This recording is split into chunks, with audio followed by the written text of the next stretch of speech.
So from here on, we switch to a session that I'm joined by a couple of CaseWare firms.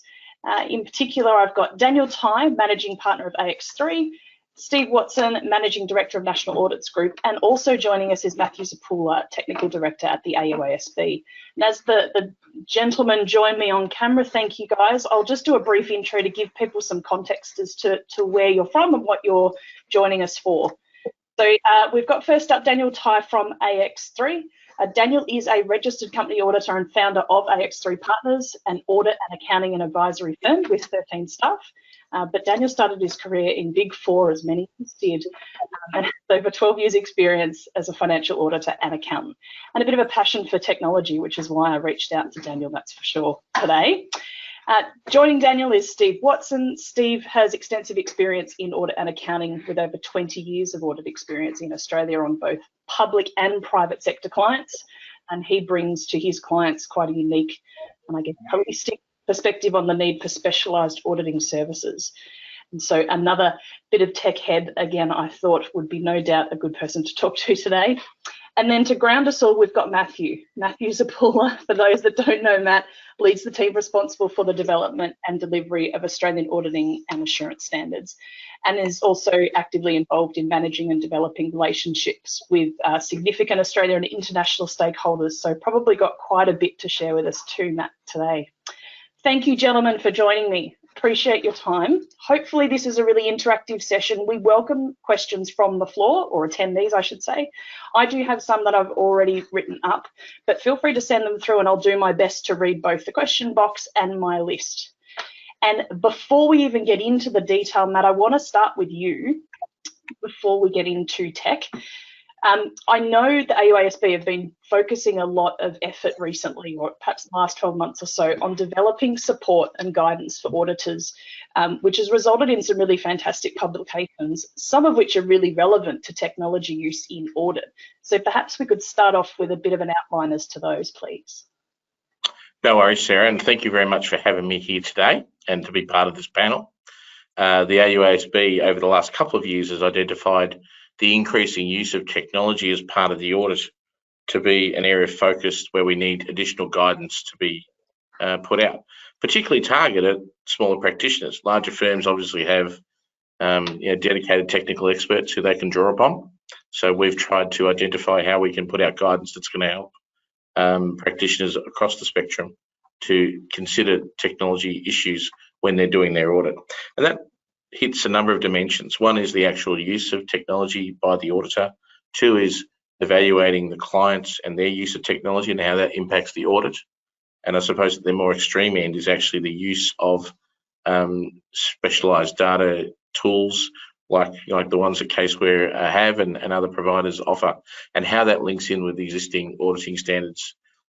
Because let's be blunt, the existing auditing standards, which in most cases are well over a decade old, never countenanced the use of technology to the effect that it is nowadays. There's no such thing as a cloud when the auditing standards were last updated as they relate to substantive and controls type testing. So we acknowledge that the standards themselves that we all have to operate with them, which have the force of law and etc., are not written with specific purposes in mind. Now, at the AUASB, we have lobbied our international counterparts for over many years to say we need to address this matter. And to be fair, our international counterparts at the International Auditing and Assurance Standards Board have released some guidance and certain standards that I'll talk about later on, where they have looked to provide better guidance or clearer requirements as it relates to using technology or considering technology in part of the audit. But acknowledging that there's not a lot coming out internationally, we've developed our own local publications and also, where necessary, identified guidance from other territories that we also think is beneficial. So Sarah, on the AUASB website, there is a dedicated technology page in our implementation support section, which links to all the various publications that either we've developed or other jurisdictions have developed or other bodies have developed, which we think are beneficial. But the three that I wanted to particularly highlight today, which many of which people may have already seen. The first one relates to a bulletin that we put out in relation to the evaluating the reliability of data. And that's very important. Obviously, if you are going to use the data as part of your audit, there is a certain expectation, both in the auditing standards and by convention, that you do enough to make sure that the data is reliable in the first instance. So that publication is really designed to demystify a lot of the issues around, how do you get the data to the point where you can rely upon it for the purposes of your audit. And then secondly, only 3 weeks ago, we released what we call the sister publication to that, which is about the integrity of data. So making sure that the actual data you're using, how to make sure it maintains its integrity and therefore, again, can be relied upon for the purposes of the audit. So I'm not going to go into lots of detail about the specifics of those publications in the interest of time today, Sarah. I'm sure Stephen and Daniel will be able to talk about some of the more practical aspects, but I would say that those publications give auditors of all persuasions a good grounding in some of the key concepts around how we utilise technology and what are the factors you need to consider when considering the use of data as part of the audit. There's a third publication that we've released specifically as it relates to ASA 315, which I'll talk about a bit more in a bit more detail when I get to my update session, which is scheduled a little bit later today. It specifically talks about the auditor's responsibilities under the new ASA 315 standards as it relates to general IT controls. So again, that's probably the third publication that we've released in respect of technology thus far, but I will talk about that in a bit more detail later on. Thank you. And I guessed right, I had all three of those with links ready to share, and so I've done it. Everyone should have those links in the chat box along with a link to that general tech page that Matthew did also outline. So handy, well done.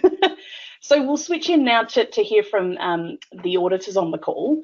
Daniel, I'm going to start with you. Technology, it's obviously becoming more and more important to the delivery of a good quality, efficient audit. I'm keen to understand, what are you regularly using other than CaseWare? We know you're a CaseWare firm, that helps on jobs with things like efficiency and quality, and why are you using them? Thanks, Sherlock. I think you wanted to get called Sherlock.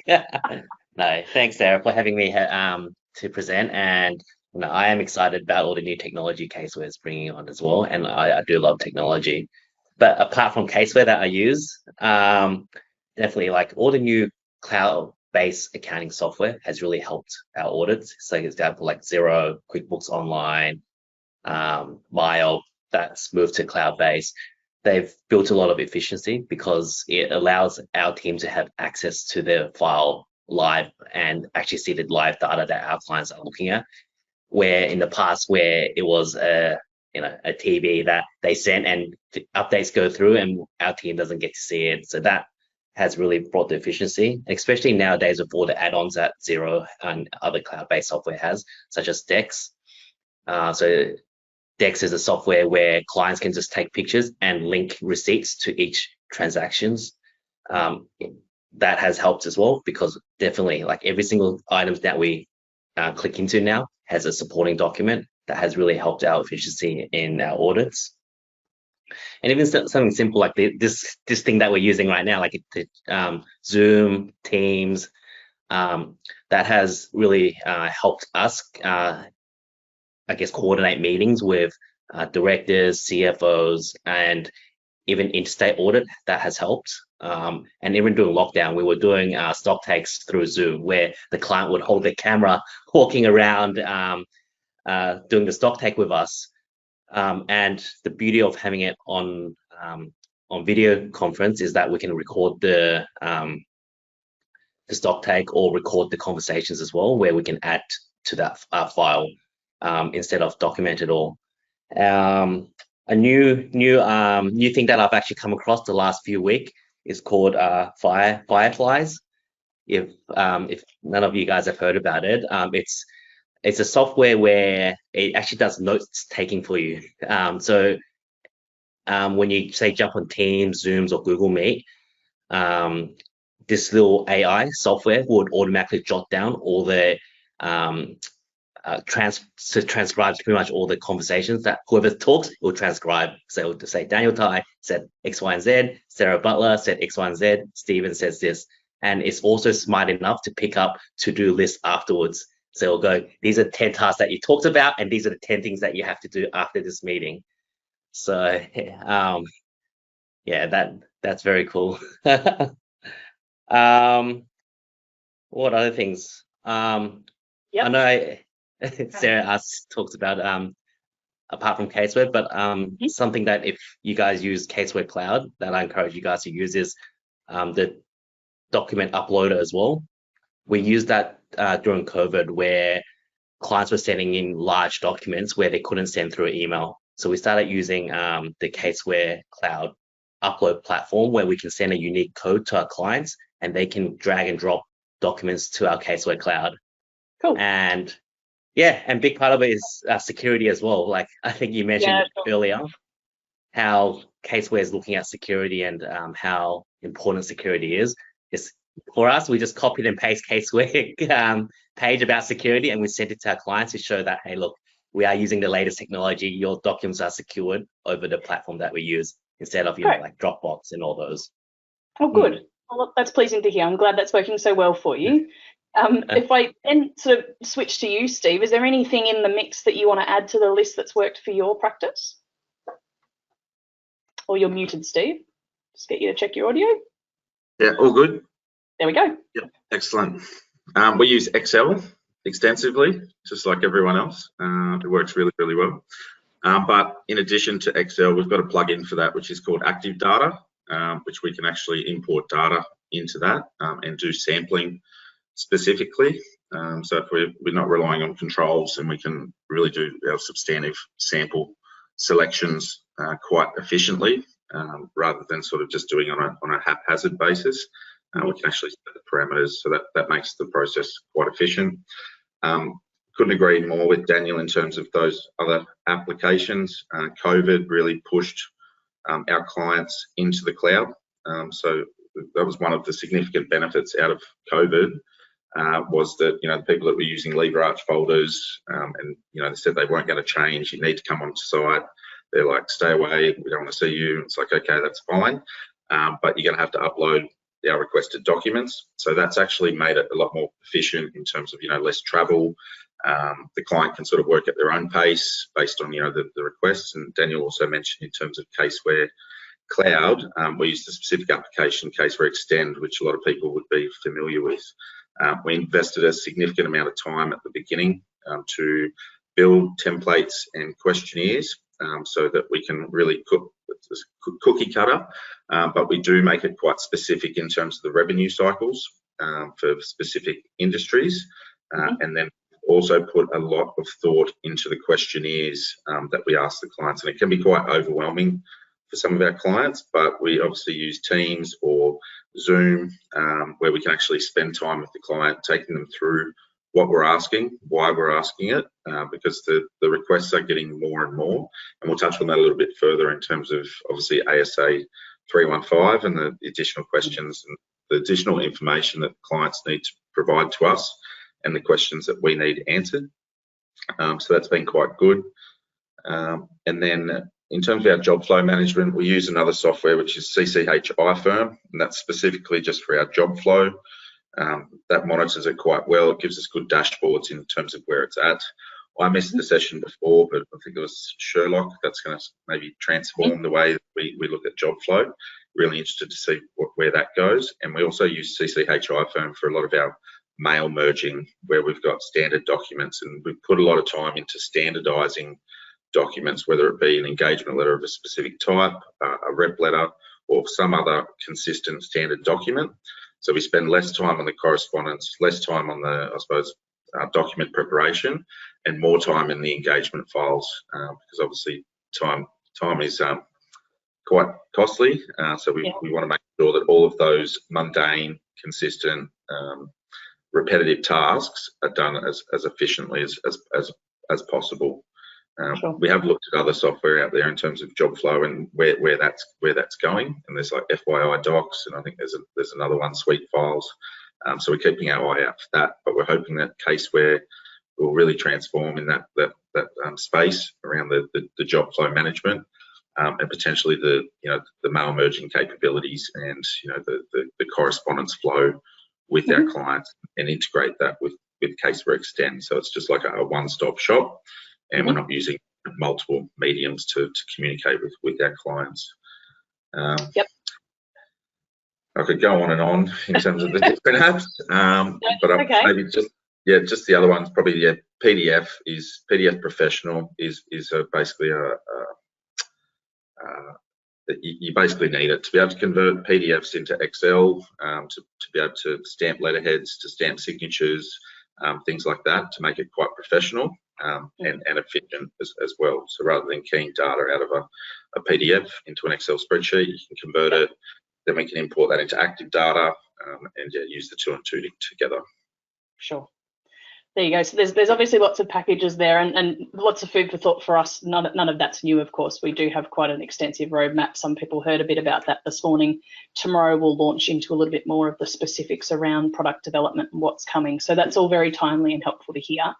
I guess just circling back slightly to what technology your clients are now using. Steve, I might stick with you. This technology is all great. It's all powerful, purpose-built tools to do really niche things. But what about the documentation aspect in terms of recording your use of technology and, you know, perhaps reliability on that technology? What's being done at the file level on that? So as I mentioned before, our questionnaires and checklists are a lot more detailed, and it's quite timely. With ASA 315, it's probably forced us to take more of a look at that in terms of the application controls, and also the general internal controls of a client, and look deeper, obviously beyond the numbers. Generally, an audit's just been seen as, you know, tick and bash a balance sheet, you know, tick off a couple of transactions, but it's becoming a lot more deeper and a lot more technical. And the skills of our auditors are changing, and we need to make sure that they're continually up to date, obviously with the changes in the standards coming through, but also the use of technology, how they understand that technology, they understand the controls, the software is a bit of a steep learning curve for some people. So we have invested a lot in our training, and as I mentioned, that the questionnaires, they're all going out in terms of our 31 December year ends. We would have liked to get them out sooner, but with the pressures of audit, that didn't really happen after the 30 June. But we are rolling it out, and I have to say that it will be a bit of a work in progress, and working with our clients.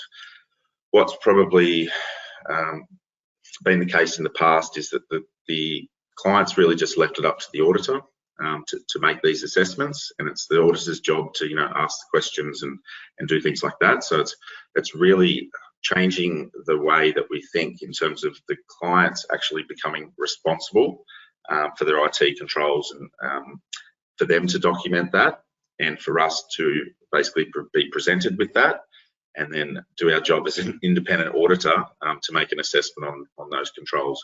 Whereas, what we found in the past is we're the ones that are doing the process maps, we're the ones that are identifying the controls. I don't think there's enough being done at the client level, and I don't think there's enough being done by directors and key management in assuming their responsibilities when it comes to that. So I think as an industry and a profession, we really need to change that mindset and keep shifting the responsibility back onto the client. And we do that through the use of questionnaires, and probably it's going to be quite good because it's now black and white letter of the law in the audit standards. We can use that as an opportunity to really to force the hand of the client, tell them what our responsibilities are as the auditor, and then reinforce their responsibilities as the organisation or the client. So sure. It's moving, and I think as a profession overall, we need to continue to push that as a mindset. Yeah, sure. It's quite an education piece in that, no doubt at all. Yeah. And so, Matthew, maybe this is a good time to switch to you, because I know that AUASB has a technology project advisory group. I'm lucky to be a member of. There is quite a bit of discussion happening in that space. Perhaps you want to lead into some of that and what the plans are for the group. I'd love to, Sarah, but I want to pick up on a couple of points that were raised in Daniel and Stephen's updates too, because I think those are really key points. I was listening and noting Daniel and Stephen talking about, you know, the use of technology, you know, being, I suppose, enhanced by necessity during the COVID period. And I wanted to point out that the AUASB did release a whole series of FAQs that were designed to assist auditors during the pandemic, and guidelines around, such as alternative stock take procedures using technology. And in fact, there was an AICPA publication that came out that was all about that, which we included a link to on our website. There's also guidance around, okay, well, if I can't be there in person, how do I still get comfort over the internal control framework in accordance with the standards? So, Sarah, I might promote those again, because even though obviously the pandemic is, I won't say over, but we're in different circumstances than what we have been over the last 2 years, those FAQs that we put out are actually still very relevant. And some of the anecdotal experience that we're getting at the AUASB is that often, clients are still saying to auditors, I don't want you to come out yet. Now, obviously, I think most people want to go back to the point where we can get out to clients, because obviously the insights that you get dealing with clients directly, being able to, from an efficiency point of view and an effective point of view, it's often easier to be doing the audit at the client's circumstances. But we recognise there still will be circumstances where that's not possible. So that guidance that we put out during the pandemic is still relevant, Sarah. And so I can see you're very fast. You've already got Getting the link onto it. Well done. Well done. And the other thing was, I just wanted to, really endorse what Stephen said around the onus of the client to be documenting and taking responsibility for their internal control frameworks. Again, I think it's something that auditors, particularly maybe on the lower end of the spectrum, maybe don't probably push their clients. Maybe it's the wrong terminology to do, but essentially, I just wanted to endorse what Stephen said, that it really is. Don't forget the onus is on the auditor to opine or attest to what the client is doing and whether the client's controls are sufficient and appropriate for the purposes of their financial statements. So before I talk about our technology PAG, I hope you don't mind me endorsing what Stephen said in relation to that. Absolutely. So, yes, so back to what you said. I mentioned at the start some of the things that we have done to date, and the focus so far has been very much on, I suppose what we call the fundamentals around data integrity, data reliability. Now we're looking to maybe produce guidance that's more specific for specific needs. The Technology Project Advisory Group that you're a member of, Sarah, on behalf of CaseWare, has a number of members from the professional bodies, from different sized firms, and the idea is that we collectively get together to determine what might be the best place to produce additional guidance, and also recognising that, the staff and I at the AUASB are not necessarily technology experts, so we're looking to get input from people across the profession who are experts in the technology space. One interesting point to note is that when we went to the technology PAG recently and said, okay, we want to move to the next phase, the key message we got was, no, we still need to focus on some key fundamentals, particularly in relation to ASA 315 and general information controls. There is still, as part of the implementation of ASA 315, there's still a lack of understanding and more guidance needed in that area. So whilst there were some members of the project advisory group who probably wanted to move more into the more cutting edge of technology, it's something that we are yet to really push ahead with yet, because I think there's a recognition we still need to deal with some of those fundamentals in the first instance. One other area, again, predicated by the implementation of the new quality management standards, is a question around how do firms get comfort over the tools that are being used as part of their audits.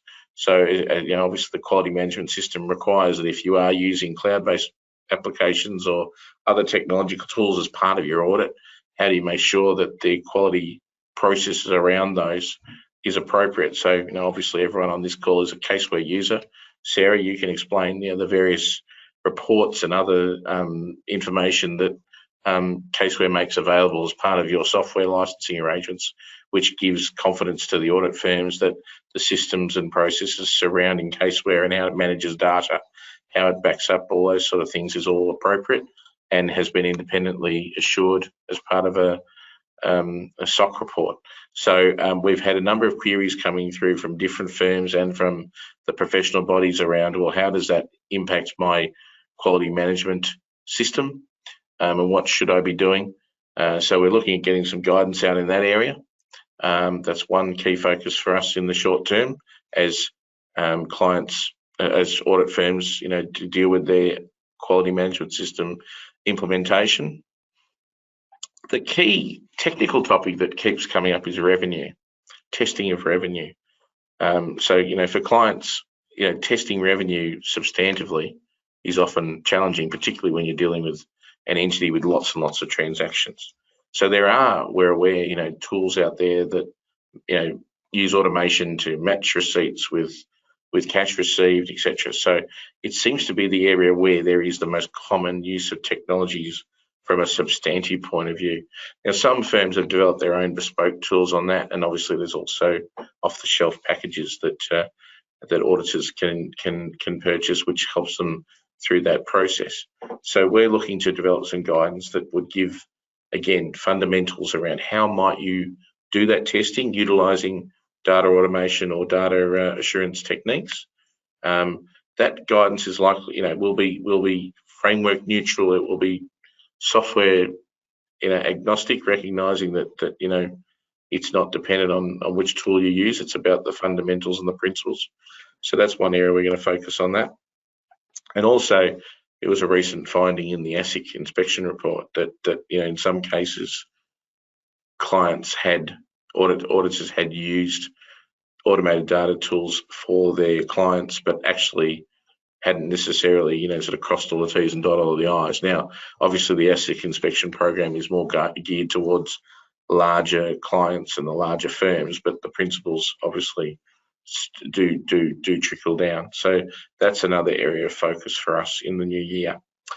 The final one is we are under a lot of there's a lot of encouragement to develop guidance around what we call the emerging technologies area. Now, to be very honest, I'm not as across that as well as some others who are on our technology pag. So we will look into that, but it's probably an area more that's something we'll look at towards the end of 2023. I think if I was to summarise what I've just said, Sarah, continue to put out more guidance in relation to GITCs to assess practitioners.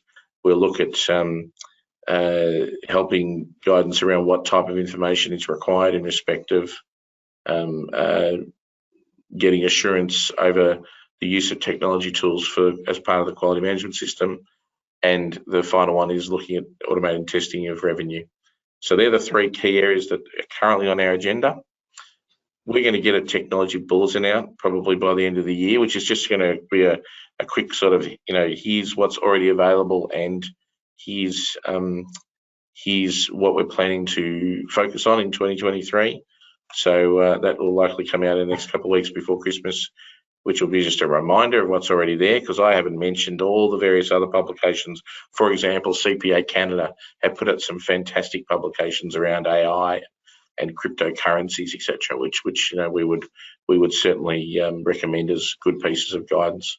So you've already sent a link out to our technology page where all those tools reside. So we'll look to get something out.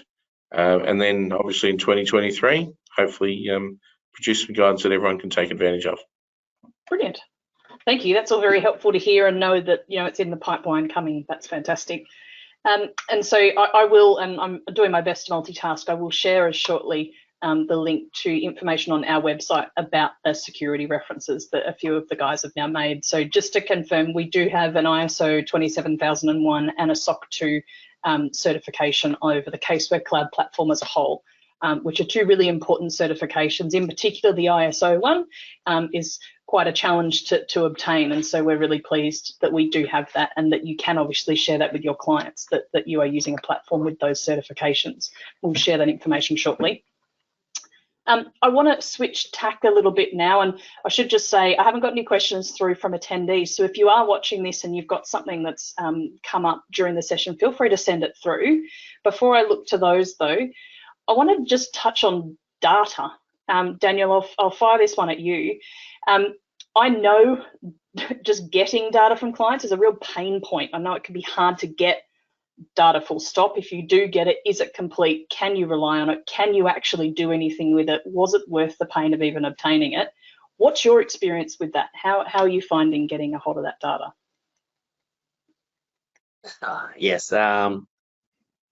I think initially when you talk to clients and you go, hey, look, I want this report, they don't really understand what you're trying to achieve or what you're trying to get out of them. So if they give you information where it's not in the right format or it doesn't have the right columns that we're looking at.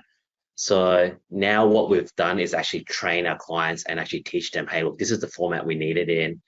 The purpose of this report is so we can do X, Y, and Z. So now they actually understand, this is what we need, why we need this report for this audit. And so it's really communicating with the client, training, and actually just teaching them these are the type of things we need as well. So that has really helped.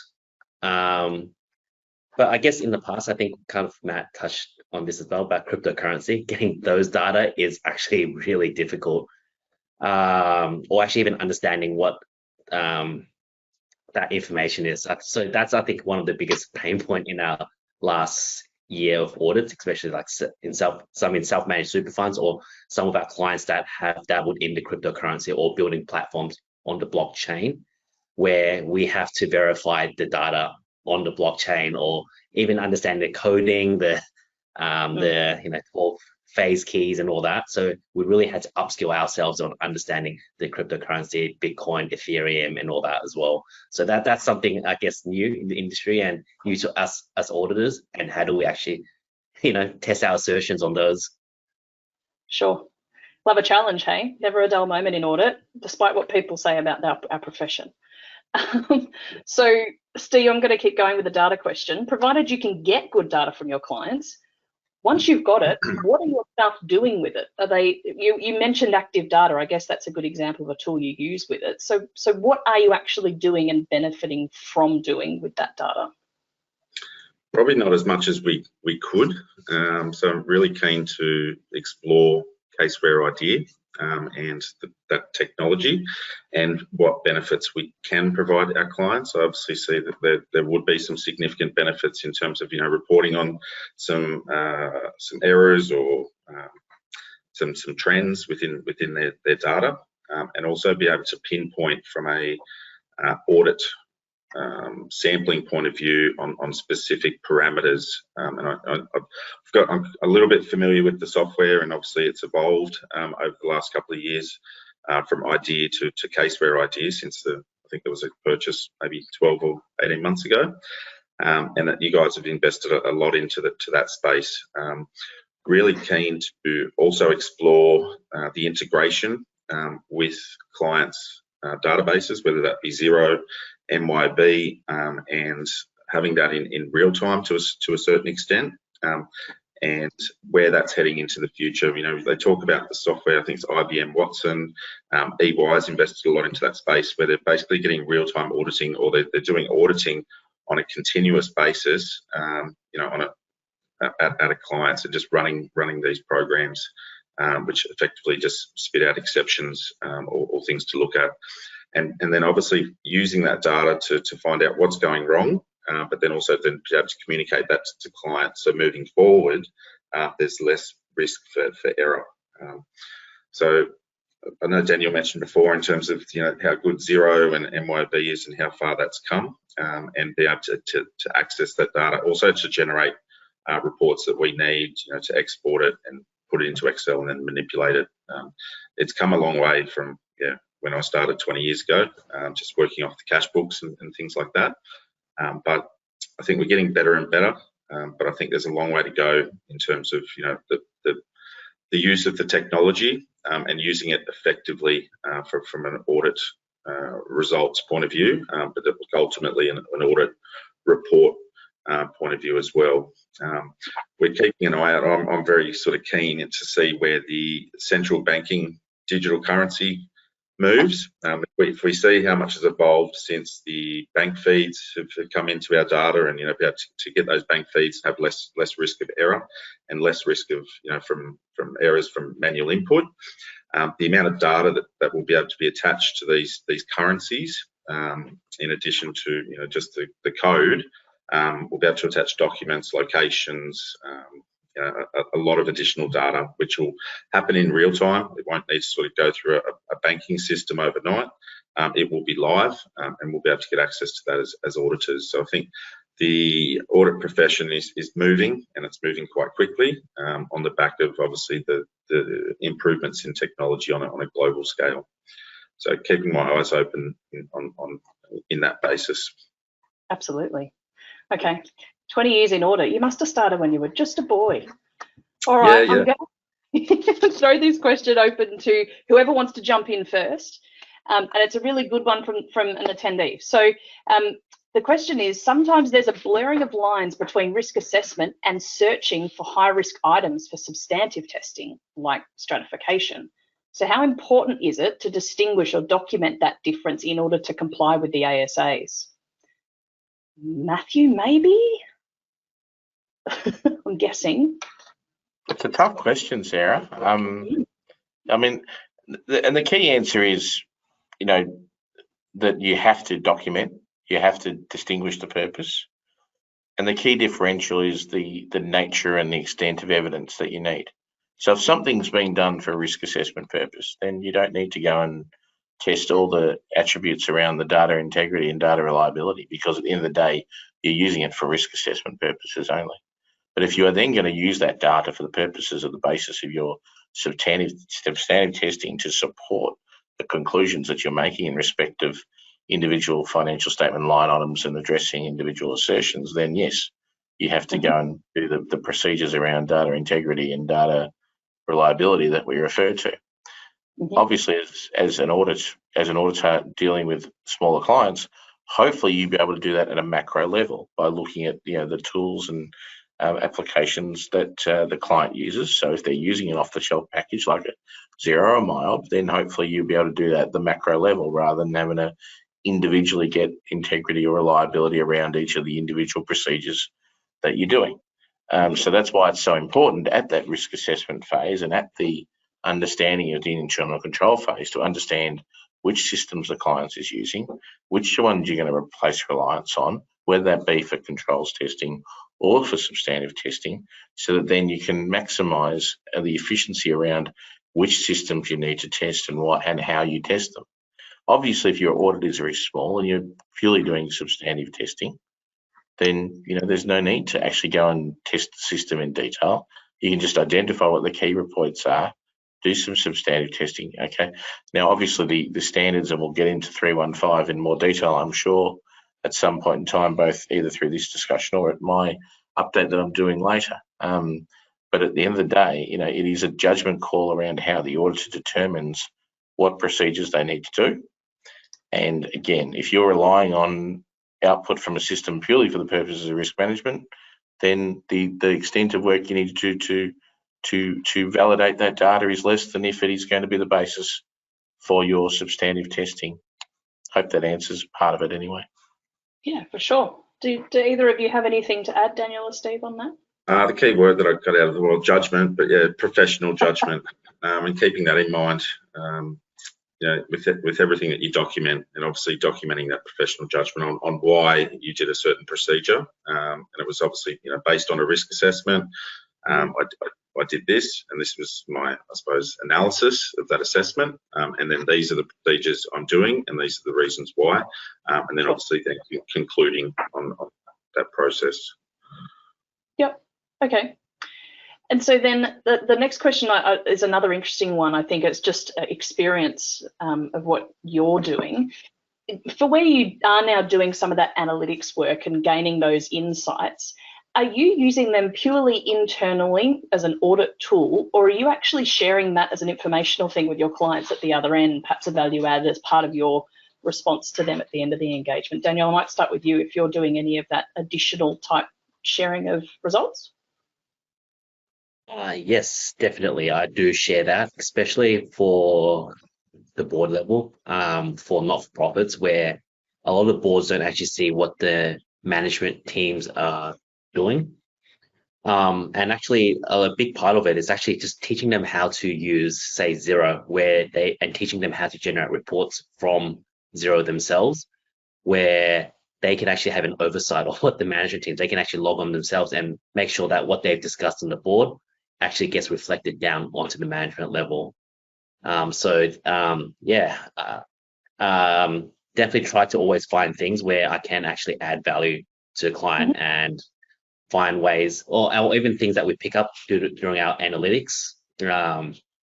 We show that to the clients, or certain risks that we pick up. We put in our management letter. These are things that we've picked up during our audit, and this is how we picked it up. And these are ways you can improve. Sure. I assume you're doing similar sort of things, Steve? Yeah, especially at the planning phase. So we get the initial on the TB or financial statements. We'll generally mark that up to identify, okay, we've done some analytics, might be by one of our professional staff members, but then we'll potentially talk that through or share that with the client. And it's quite good to go through and, okay, well, this is what we looked at. This is how much this account balance has changed. Can you just tell us why? Can you tell us a bit more information in what's behind these numbers? Quite a skilled auditor can do that quite efficiently, just by going down the TB and typing out a couple of notes, and that adds so much value in that planning phase. And then if you have to discuss it with the client, and for them to give you, I suppose, answers in anticipation for your risk assessment, so then you can incorporate those answers, and that then might drive the procedures in a certain direction, but it also then might lessen the need to do other detailed procedures. So as I said, efficiency, but also being quite effective in the approach. So that's probably one key area that we do it. In terms of reporting to management or directors at the end, we probably do that fairly ad hoc. We could do it better through management letters, and hence why we want to look at CaseWare idea and what sort of reports we can get out of there, and share that as a value add. So something that we'll certainly be looking at in the near future, so that we can add additional value to just our audit report. Sure. I agree with you, Steve.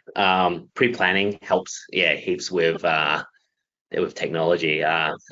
Like there's so many times in the past where we ask clients, what has changed during the financial year? A lot of clients go, oh yeah, nothing major, or nothing has happened. But then when we actually go into the audit, they've sold half the business, or they've purchased a new building, or something like Carmen really just said before, they've raised convertible notes that they haven't told us about.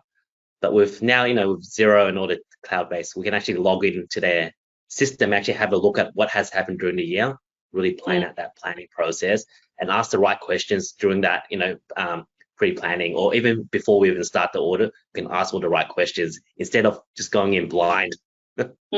Absolutely. And I have heard also our clients have really learnt a lot through, and it's a bit of a shameless plug for IDEA, but some of the fraud type tests that IDEA subscribers are using and putting their clients' data through it, and finding some really interesting things that their clients had no idea, of course, were happening. So being able to use technology to benefit and find that sort of stuff that your clients wouldn't otherwise know about is a significant value add. So we've mentioned IDEA a few times. There's actually a session running in tomorrow's conference, day 2, with Paulina, Analytics Manager, running through a little bit of IDEA, only because a lot of people don't realise, I think, of late, that product has really progressed. I think in the past it was probably seen as quite a big, powerful tool that an external auditor needed to be all over to get anything from, but there's some really great apps built into that now that make using it a lot easier. So if the product does interest you, check out tomorrow's session. That might help with some context. Perfect. And one more thing, actually, Steve, with our CaseWare, one of the big part I put into a lot of my management letters is actually the ratios part, where you can actually insert and upload into the management letter, and that risk analysis, like the risk points, you can actually add that into the management letter as well. So I just copy and paste, add that in. So that's been helpful. Ooh, this is good. We're sharing. This is good. Okay. So at this point, a random sort of question that's come to my mind, only because I've chatted to a lot of clients rolling out of busy season, which seemed to go forever this year with extensions and things, of course, just dragging out our clients' reasons for, you've got until November now. And I know there has been skill shortages. I was really pleased to meet some secondees from the UK that were here for one of our firms recently. So we've thankfully got some people coming back into the country, but there's still a bit of a shortage. There's that great resignation we've heard a little bit about. Are you guys broadening, I guess, who you're looking for when you are now hiring? Because things like technology are so powerful, you don't necessarily need the accounting graduate? And have you actually started to change who you're hiring because of that? Do you want me to speak to that one? Go for it. Well, yeah, you guys see. Oh, I personally still think I need it, especially for my audit team. Definitely still needs an accounting degree, because fundamentally, I think you still need to know what the end result should look like, and it does help with all the testing and all that. But in terms of the accounting side, probably not. You don't need to. If you actually understand technology and use the pro software, that's fine. Okay.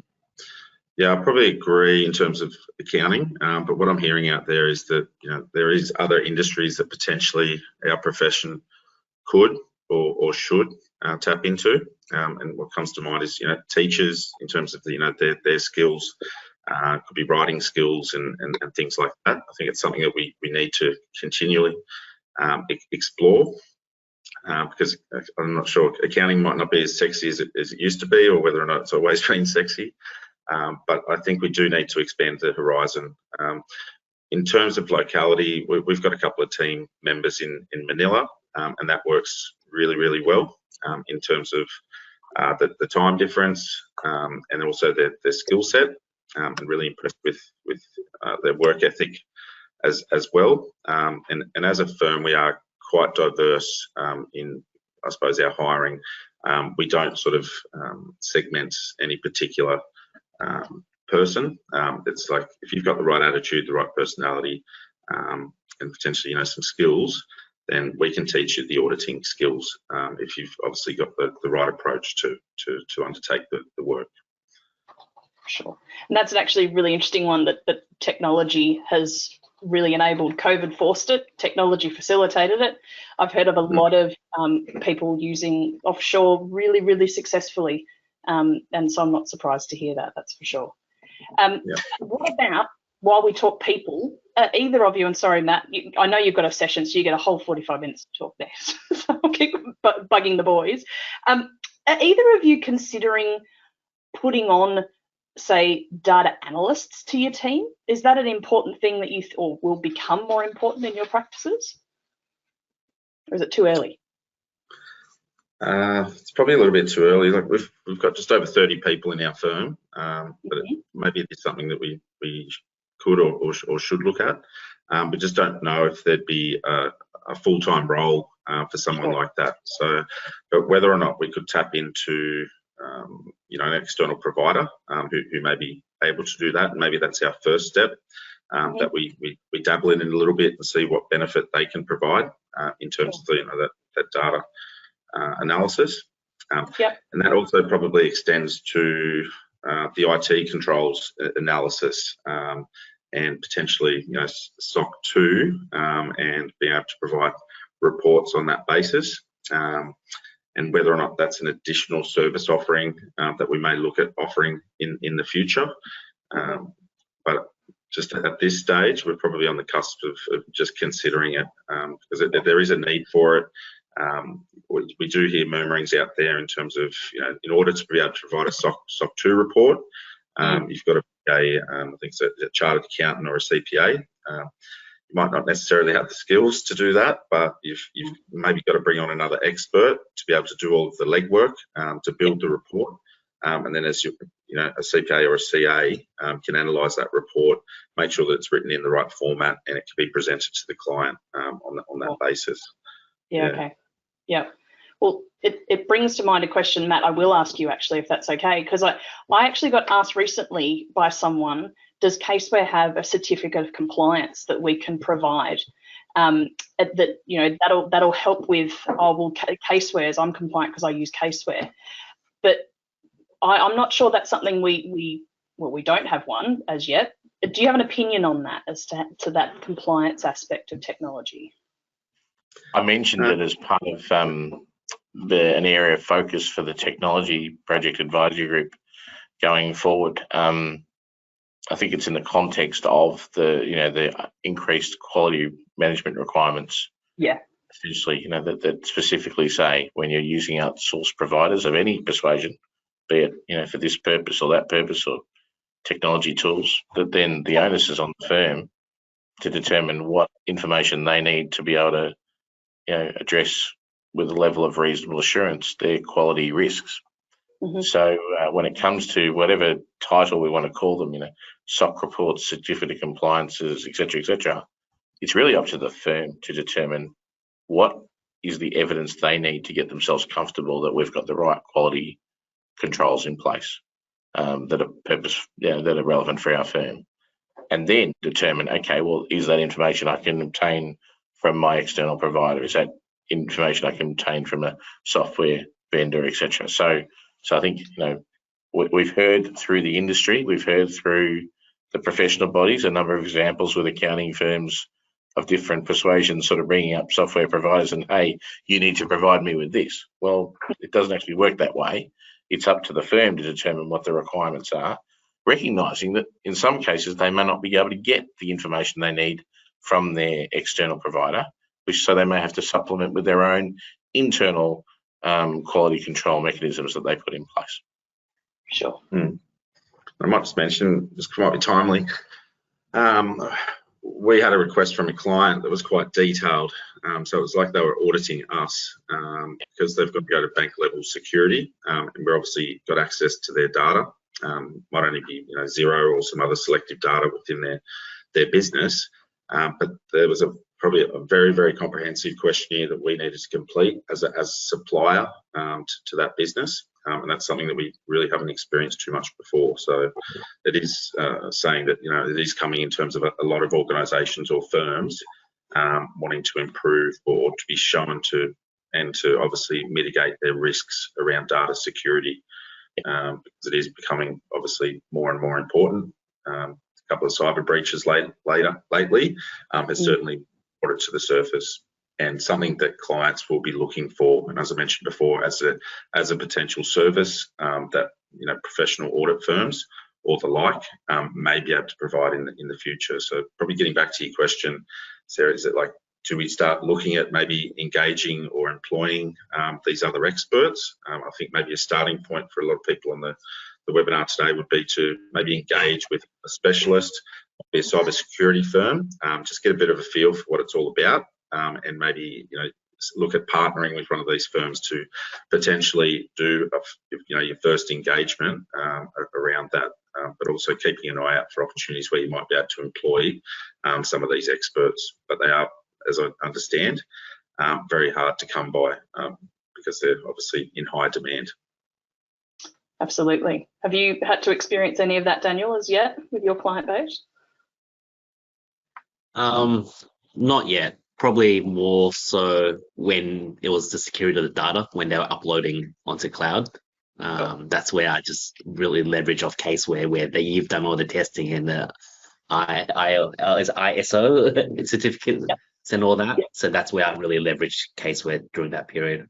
Oh, good. Well, and I did share, I don't think I mentioned, I've put in the chat box another couple of links to the information about that I think Daniel was referring to, having put in letters. So if you haven't already had a look at that, there is a couple of links there, one explaining just what those certifications are, and another that has a number of FAQs around security that's actually on the CaseWare website to help you with some of that information. So if you do get one of those questionnaires that Steve's just talked about, those questions will hopefully help you address that if you do need information from us. Sarah, I might just quickly jump in. I mean, obviously, in my capacity as the, representing the independent standard setter, we're not in a position where we're advising audit firms on their recruitment strategies, etc. But I think it is relevant for me to raise that, and I'll cover this in more detail when I get to my AUASB update. But obviously, there's a strong point into the future whereby providing assurance on a broader suite of non-financial areas of subject matter is certainly in our future, whether it be sustainability reporting, climate reporting. Now, at the moment, Treasury and ASIC and others haven't decided around what the frameworks are going to be and who has to report what. Obviously, we know at the big end of town, the larger emitters are already submitting assurance information to the Clean Energy Regulator. We anticipate that will be extended to large entities over the course of the next short period of time. But then, if they get required to give assurance over their Scope 3 emissions, then that might require assurance on, through the supply chain. So I think if I was in the position where I was looking into the future and what type of person might we be recruiting in the future, that's one area of focus that I think is relevant, broadening the base from just the typical financial audit focus to be a more broader focus. Now, I'm not saying for one second you've got to go and start recruiting engineers and all that sort of stuff. It's exactly what Daniel and Stephen were alluded to, that you bring in the expertise where necessary in accordance with standards and quality management guidelines, etc. But I think in terms of future, I think that's long term an area where the auditing profession in Australia is going to go. And I'm biased. I've been in the audit game for 25 plus years. To me, I think we're very well placed to do that. We've, the audit profession deals with different subject matter all the time already. And so whether we're dealing with complex financial instruments or IT systems or, climate change emissions, our principles around how we apply our standards, how we conduct our audits in accordance with principles and professional judgment still applies, whether or not, whatever the subject matter is. But that might be something as part of a future recruitment strategy to think about the different types of information that might be audited in the future. And dare I say it, when we deal with recruits, particularly of a different generation to me, dealing with things like sustainability and climate change actually potentially is a real opportunity to go to the market and say, hey, here's some interesting subject matter that you might be involved with. So I think it potentially broadens the attractiveness of the profession if there's going to be a wider scope of subject matter that's to be audited in the future. Absolutely. It might tempt me back to audit. I'm just kidding. I've had a look down the list of questions and I reckon I'm just about out. I'm going to therefore ask a bit of a random one because I know we are starting to go back out to client sites. I've heard very interestingly a lot of your clients are suddenly saying, but you don't have to come here anymore, right? You didn't for a while. You don't need to come back, thanks. And there's that interesting period now of us working out the new normal. Because there's a lot more happening in the cloud. We've talked a lot about cloud technology. We've got cloud technology, your clients do as well. How do you go with accessibility? Is that whole worry about being able to get on the internet at my client's site still a problem, or is that a non-issue for you guys as you're out traveling around now? We generally haven't found it as too much of an issue. The clients have adapted quite well in terms of the online environment, and as I mentioned before, it makes it quite efficient. We can do probably 80 to 90% of our work online, but I think it's still very, very important to get out there at the client and get a feel for things, talk to the key people on the floor, and quite good for our audit team to really get a feel for the business as well. It's just not the same as sitting on the other end of a computer. Yeah. So we really encouraged our team to get out there as soon as we could, and whether it be at the planning or the end of the audit. But we did find that the client can work at their own pace rather than be slammed into sort of 3 days or 2 days on site, and the auditors coming. And that way, when we do come on site, the majority of the procedures have been done. It's just a matter of pulling in the loose ends, having some key discussions in terms of the results, and the wrap-up procedures, and that's worked extensively well. But sometimes everything doesn't sort of go to plan, and then you go, well, that was a waste of a day. So you've just got to sort of weigh it up in terms of the use of technology versus traveling. Sure. Yeah, agree. It's really shortened the time on site. Yep. And I guess there's pros and cons. Like with technology now, because clients don't expect you to come on site, you get a lump of work right from the start, and then clients will be like, how come you haven't started your work yet? Why haven't you done this yet? And you go, wait, but whilst back then on site, they know that you're going to do the work when you're on site, and sure, it's a little bit easier to schedule work in. But nowadays it's just all comes in all at once, and they expect the audit to be done the following week. So that's something about now, just learning to embrace that technology and schedule them in certain periods and timeframes as well, and just talk to them about their expectations as well. Sure. That's a really nice way to round this out. Embracing technology. Perfect way to finish up. So we obviously covered quite a bit there, but I think it was a really, really helpful conversation. I've got a few comments from people saying it was. So thank you very much for joining me today, Daniel, Matthew and Stephen. It was obviously very topical. I hope people got some inspiration from it. There are a couple of questions relating to product specific things that I'm going to defer to tomorrow. So if you didn't get your question answered, I'll make sure we come back to that tomorrow when we are talking a little more product focus with our product owners. But for now, Daniel and Stephen, thank you very much. You're off the hook. You can leave us, but Paul Matthews now sticking around to do a follow-up session. So thank you both. Thank you.